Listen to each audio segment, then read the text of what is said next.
স্বাগত জানাচ্ছি আমাদের না, ওহে পৃথিবীর 28তম পর্বে। বরাবরের মতোই আমি মোহাম্মদ নাজমুল হুদা, আমার সাথে আছেন। আমি সাজ্জাদুর রাব্বি।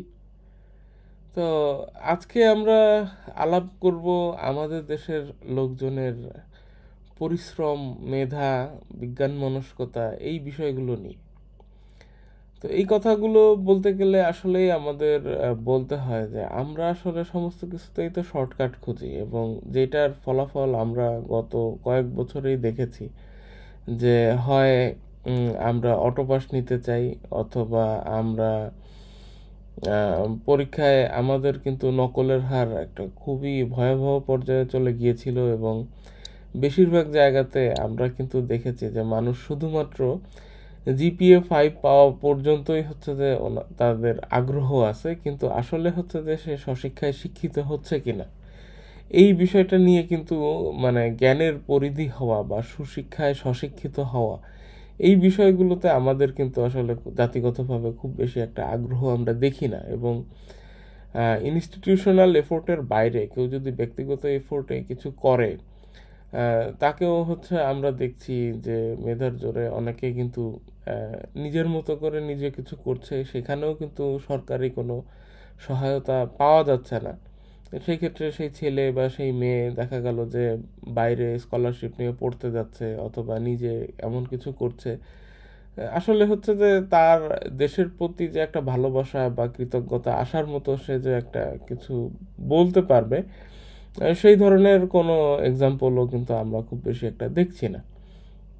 এবং এইটার একটা ফলাফল কিন্তু আমরা কর্মক্ষেত্রেও দেখতে পাই। আমাদের দেশে এত এত মানুষ, তারপরেও দেখেন আমরা কিন্তু হচ্ছে যে প্রতিটা অফিসেই আমাদের বেশিরভাগ লোকজন খুব বেশি একটা যে প্রোডাক্টিভ তাও কিন্তু না। আমরা যদি উদাহরণ দেই, ধরেন যে ব্যাংকে গেলে আমাদের বিশাল বিশাল লাইন নিয়ে দাঁড়িয়ে থাকতে হয়, অথবা হচ্ছে যে যে কোনো জায়গাতে আমরা হচ্ছে যে ধরেন কোনো কাজটা দ্রুত করে দেওয়া বা প্রফেশনালভাবে করে দেওয়া, বিশেষ করে সার্ভিস সেক্টরে এই জায়গাগুলো আমরা দেখি না। যেমন ধরেন হসপিটাল সেক্টরে আমরা যদি বলি যে আহ, যারা হচ্ছে যে সাধারণত হোটেল বয় থাকেন বা হচ্ছে যে রেস্টুরেন্ট ওয়ার্কার থাকেন, সেই সব জায়গাতে কিন্তু হচ্ছে যে তাদের প্রফেশনাল আচরণ আমরা দেখতে পারি না। কোনো রকম হচ্ছে যে তারা দায়সারা একটা কাজ ডেলিভার করেন। সিমিলার যদি আমরা হচ্ছে হেলথ সেক্টরে দেখি, সেইখানেও কিন্তু দেখবেন যে নার্স যারা আছেন বা সরাসরি পেশেন্টের সাথে যারা ডিল করেন, তাদেরও অনেক সময় অবহেলার কারণে অনেক সময় রোগীদের কিন্তু আমরা কমপ্লেইন দেখি। তো এরকম যদি সেক্টর ওয়াইজ সব জায়গাতে আমরা দেখতে থাকি, আসলে কিন্তু জাতিগতভাবে আমাদের এই পরিশ্রম করার একটা মন মানসিকতা কম। আবার এই লোকগুলাই যখন হচ্ছে যে অনেক টাকা পয়সা খরচ করে জীবনের ঝুঁকি নিয়ে কোথাও সাগর পাড়ি দিয়ে একটা উন্নত বিশ্বে যাচ্ছেন, তখন কিন্তু তাকে অতিরিক্ত এবং মাত্রা অতিরিক্ত, মানে বলতে গেলে হচ্ছে যে একেবারে অমানবিক পর্যায়ের কিন্তু পরিশ্রম তাকে করতে হয় শুধুমাত্র টিকে থাকার জন্য। কিন্তু এই পরিশ্রমটাই সে যদি হচ্ছে দেশে দেওয়ার চেষ্টা করত, হয়তো হচ্ছে যে তার এত টাকা খরচ হতো না। হয়তো 20-30 লাখ টাকা খরচ করে সে বাইরে যাচ্ছে, সেই জায়গাতে সে যদি এই 20-30 লাখ টাকা খরচ করে দেশেই একটা মুরগির ফার্ম দিতে পারে অথবা গরুর খামার দিতে পারে, সে কিন্তু করছে না। তবু সে হচ্ছে যে বাইরে গিয়ে শ্রমিক হিসেবে একটা অনিশ্চিত জীবনযাপন করতে চায়, কিন্তু বাংলাদেশে বসে নিজে দায়িত্ব নিয়ে একটা ব্যবসা রান করে সে হচ্ছে যে এটা করতে চায় না। তো এই সমস্ত কিছুর কারণ আপনার কাছে কি মনে হয় রাব্বি ভাই? আসলে ভাই, বিষয়টা আপনি যেটা বললেন যে পরিশ্রমের যে বিষয়টা, আমরা জাতিগতভাবে আমরা একটু অলস প্রকৃতির আমার মনে হয়।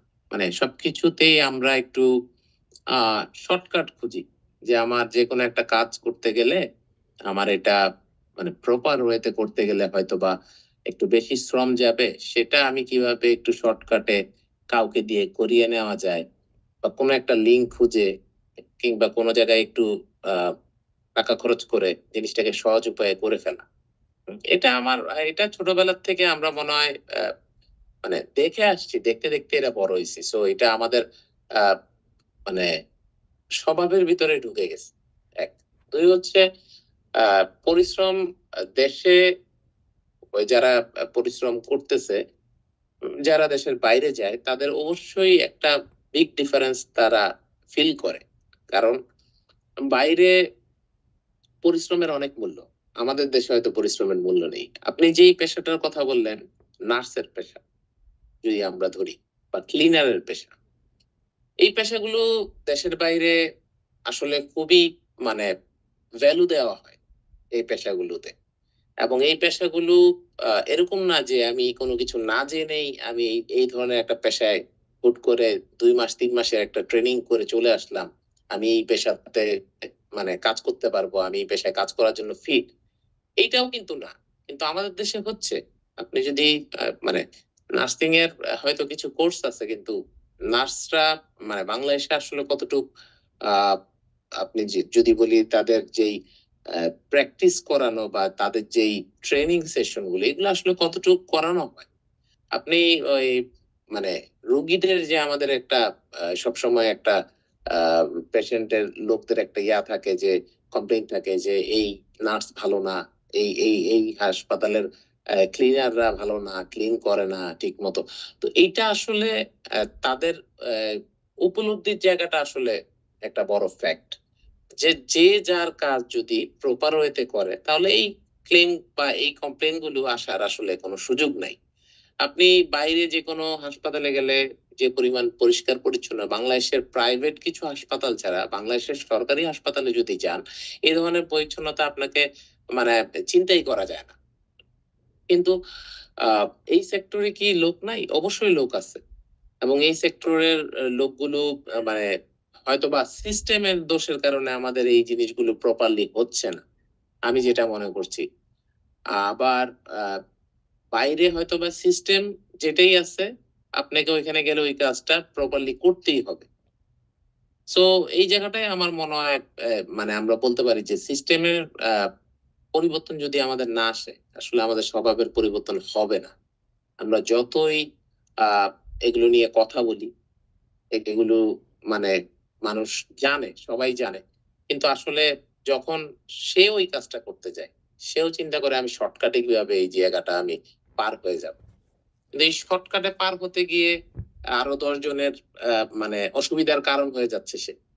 কিন্তু বাইরে যখন যায় তখন ঠিকই তাকে মানে প্রপারলি কাজটা কমপ্লিট করতে হয়। আমার কাছে মনে হয় যে এই জিনিসটার একটা কারণ হতে পারে, উম, বাইরে যখন সে যাচ্ছে সেখানে কিন্তু হচ্ছে যে একটা স্বচ্ছ জবাবদিহিতার বিষয় আছে। যেমন সে যদি একটা অসদাচরণ করে অথবা হচ্ছে যে তার পেশাগত দক্ষতার ক্ষেত্রে কোনো একটা অনিয়ম অথবা হচ্ছে যে দুর্বলতা ধরা পড়ে, সেই ক্ষেত্রে হচ্ছে যে কেউ যদি অভিযোগ করে তখন ওইটা আমলে নেওয়া হয় এবং ওইটার উপরে ভিত্তি করে কিন্তু হচ্ছে তদন্ত করা হয়, এবং তদন্তে যদি হচ্ছে যে পাওয়া যায় যে যে কর্মীর বিরুদ্ধে এই ধরনের অভিযোগ আসছে সেটা সত্যি বা মিথ্যা যেটাই হোক না কেন, সেই অনুযায়ী কিন্তু একটা কার্যকরী পদক্ষেপ আহ, প্রতিষ্ঠান গ্রহণ করে। কিন্তু আমাদের দেশে আসলে এই অভিযোগ বা প্রতিকার ব্যবস্থা এটা কিন্তু খুব বেশি একটা শক্তিশালী না, এবং আমরা যখনই হচ্ছে যে এই ধরনের একটা ব্যবস্থাপনা করি, সেটা যে কোনো সেক্টরেই হোক, সেটা হেলথ সেক্টর হোক, হসপিটালিটি সেক্টর হোক, বা অন্য যে কোনো সেক্টর হোক না কেন, আমরা কিন্তু হচ্ছে যে দেখি যে আসলে খুব বেশি একটা প্রতিকার পাওয়া যায় না, এবং সেই কারণে কিন্তু আমাদের ক্রেতা হিসেবে বা ব্যবহারকারী হিসেবে বা সেবা গ্রহীতা হিসেবে যেভাবেই হোক না কেন, আমরা একটা পর্যায়ে গিয়ে আগ্রহ হারিয়ে ফেলি যে না ঠিক আছে, আমরা তো অভিযোগ করে কোনো প্রতিকার পাবো না, তাহলে আসলে শুধু শুধু কথা বাড়িয়ে লাভ কি, বরঞ্চ এতে করে শত্রু তৈরি হবে, এবং পরবর্তীতে এমনও হয়েছে আমরা দেখেছি যে নার্স বা যারা হচ্ছে যে সেবার দায়িত্বে আছে তারা কোনো কারণে একটু বিরক্ত হলে সেই ক্ষেত্রে হচ্ছে রোগীর উপরে কিন্তু একটা কষ্টের বিষয় চলে আসে, তার প্রতি খেয়াল তো রাখাই হয় না, তার প্রতি নজর দেওয়া হয় না। এমনকি এরকমও ইনসিডেন্ট আমরা দেখেছি মাঝে মধ্যে যে তাকে ইঞ্জেকশন যখন পুশ করা হয় তখন কিন্তু কোনো ধরনের অ্যালকোহল প্যাড বা কোনো কিছু দিয়ে যেটাতে রোগীর ব্যথা কম পাবে, সেই ধরনের কোনো ব্যবস্থাও হচ্ছে যে নার্সরা নিতে চান না। কারণ হচ্ছে যে ওই যে তার হয়তো ব্যক্তিগত একটা গ্রাজ থাকে বা আক্রোশ থাকে, এবং সেইটার উপরে ভিত্তি করে সে কিন্তু আচরণ করে। কিন্তু উন্নত বিশ্বে কিন্তু এরকম না। আপনার শত্রুও যদি আসে, আপনি সেবা দাতা হিসেবে আপনাকে কিন্তু একটা নির্দিষ্ট পরিমাণ মান বজায় রেখে কিন্তু আপনাকে সেবাটা দিতে আপনি বাধ্য। না হলে হচ্ছে আপনাকে জবাবদিহিতার আওতায় আনতে হবে বা আনা হবে। এই যে ভয়টা কাজ করে, তো এই জায়গাটাতে আমার কাছে মনে হয় যে সিস্টেমটা খুবই স্ট্রং। আমাদের দেশের সিস্টেমটা খুব বেশি স্ট্রং না। কারণ আসলে হচ্ছে যে আমরা অভিযোগ করে কোনো প্রতিকার পাই না, এবং আমাদের এই জায়গাটাতে না পেতে পেতে আমার ধারণা যে আমাদের একটা জেনারেশন আসলে নিজেদের রাইট সম্পর্কে অভিযোগ করার বিষয়েই একেবারেই অনাগ্রহী হয়ে গিয়েছে। আপনার কি মনে না, হয়? এখানে আরেকটা বিষয় ভাই আমি যদি অ্যাড করি, সেটা আমার মনে হয় আপনি যেটা বললেন অ্যাকাউন্টেবিলিটি, এই জায়গাটা তো আছেই। আরেকটা বিষয় আছে, সেটা হচ্ছে তাদের আমার মনে হয় প্রপার স্যালারিটা দেওয়া হয় না। তাদের যে স্যালারি প্রপার, ওইভাবে বলছি না, মানে প্রপার স্যালারি বলতে আপনার একটা মানুষ কাজ করবে, তার যে ইনকাম, এই টাকাটা দিয়ে তার পুরো ফ্যামিলিটা চলতে হবে, সেটার যে একটা মিনিমাম যে একটা ওয়েজ, এই জিনিসটা আসলে এনশিওর করার একটা বিষয় আছে। কারণ আপনি বিভিন্ন প্রতিষ্ঠানে যখন যাবেন, সরকারি বলেন বা বেসরকারি ক্ষেত্রেও হয় কিছু ক্ষেত্রে, যে ধরেন আপনি কোনো একটা ফাইল জমা দেওয়ার একটা সিরিয়াল নিবেন, আপনি সিরিয়াল নিতে গেলেও সেখানে হচ্ছে আপনাকে স্পিড মানি দিতে হচ্ছে। স্পিড মানিটা কিরকম, দেখা গেছে আপনি হচ্ছে লাইনে দাঁড়ায় আপনার হচ্ছে 50 জনের পরে করবেন, সেখানে আপনার কোনো একজন দালাল বা কোনো একটা লিঙ্ক করার জন্য কোনো একজন লোক এসে বলল, ভাই আপনার সিরিয়ালটা আমি আগায় দিচ্ছি, মানে ওনাকে একটা টোকেন মানি দেওয়া। তো ও এই কাজটা কেন করতেছে, তার কি কি লাভ? এই লোকটার সিরিয়ালটা আগায় দিলে বাকিরা তো ভুক্তভোগী হয়ে যাচ্ছে, তাহলে এই লোকটাকে কেন সে সিরিয়ালটা বাড়ায় দিচ্ছে? কারণ হচ্ছে সে ওই জায়গাটা একটা, মানে উপরি কামাইয়ের একটা সুযোগ থাকছে। এখন সে উপরি কামাইটা কেন করছে? হয়তোবা দুইটা কারণ হতে পারে। একটা হচ্ছে গিয়ে উম প্রথম কারণটা হচ্ছে গিয়ে তার যে স্যালারিটা, সেই স্যালারিটা দিয়ে আসলে তার ফ্যামিলি চলছে না। এইটা একটা বিষয়। আরেকটা বিষয় হচ্ছে আমাদের আসলে মানে সৎ থাকাটা আমাদের একটু কঠিন আমাদের সমাজে। মানে এটা আমাদের বাঙালিদের স্বভাব আমি বলব। যে সৎভাবে আমি চলবো, এই জায়গাটায় যে মানে আমার হাতে এই বিষয়টা আছে। আমি এটা চাইলে একটু এদিক ওদিক করতে পারি, তাহলে আমি কেন করব না? হ্যাঁ? সো সে হচ্ছে গিয়ে টোকেন মানি নিয়ে সিরিয়ালটা আগায় দিচ্ছে, কাউকে ঘন্টার পর ঘন্টা বসায় রাখতেছে। সো এটা আপনি নট অনলি হাসপাতাল, আমি যেকোনো সার্ভিসের কথাই বলছি। ইভেন প্রাইভেটেও এই ঘটনা ঘটে। তাইলে তার ইথিক্স এর জায়গাটা কোথায়? অ্যাকাউন্টেবিলিটির সাথে তাদের সেলারি ওয়েজেস, তারপরে যে সে একটা মানে জনসেবামূলক একটা কাজ করতেছে, এই জায়গাটায় যে তার ইথিক্সটা ধরে রাখবে, ওইটুক মানে ন্যূনতম জ্ঞান বা ওই ধরনের শিক্ষাও হয়তোবা তাদেরকে দেওয়া হয় না। এটাকে যদি দেওয়া হতো, অন্তত তারা মানে মানে পাবলিকের কিছুটা ভোগান্তি কমতো আমার মনে হয়। না, অবশ্যই একটা ভালো কথা বলেছেন যে হ্যাঁ, আমাদের আসলে পেমেন্টের বিষয়ে আমাদের যারা মালিকপক্ষ আছেন তারা খুবই উদাসীন। এখন যেই হারে হচ্ছে যে বাজার দর বাড়ছে, সেই ক্ষেত্রে একেবারে একটা মানুষ যদি পরিপূর্ণভাবে সৎ নাও হয়, তার পক্ষে কিন্তু আসলে মানসিক দৃঢ়তা ধরে রাখাটাও কঠিন হয়ে যায়, এবং সেই কারণে অনেক সময় হতাশা থেকেও কাজের অগ্রগতি কিন্তু কমে যেতে পারে। তো এই জায়গাটাতেও আমাদের আসলে হচ্ছে যে দেখা উচিত।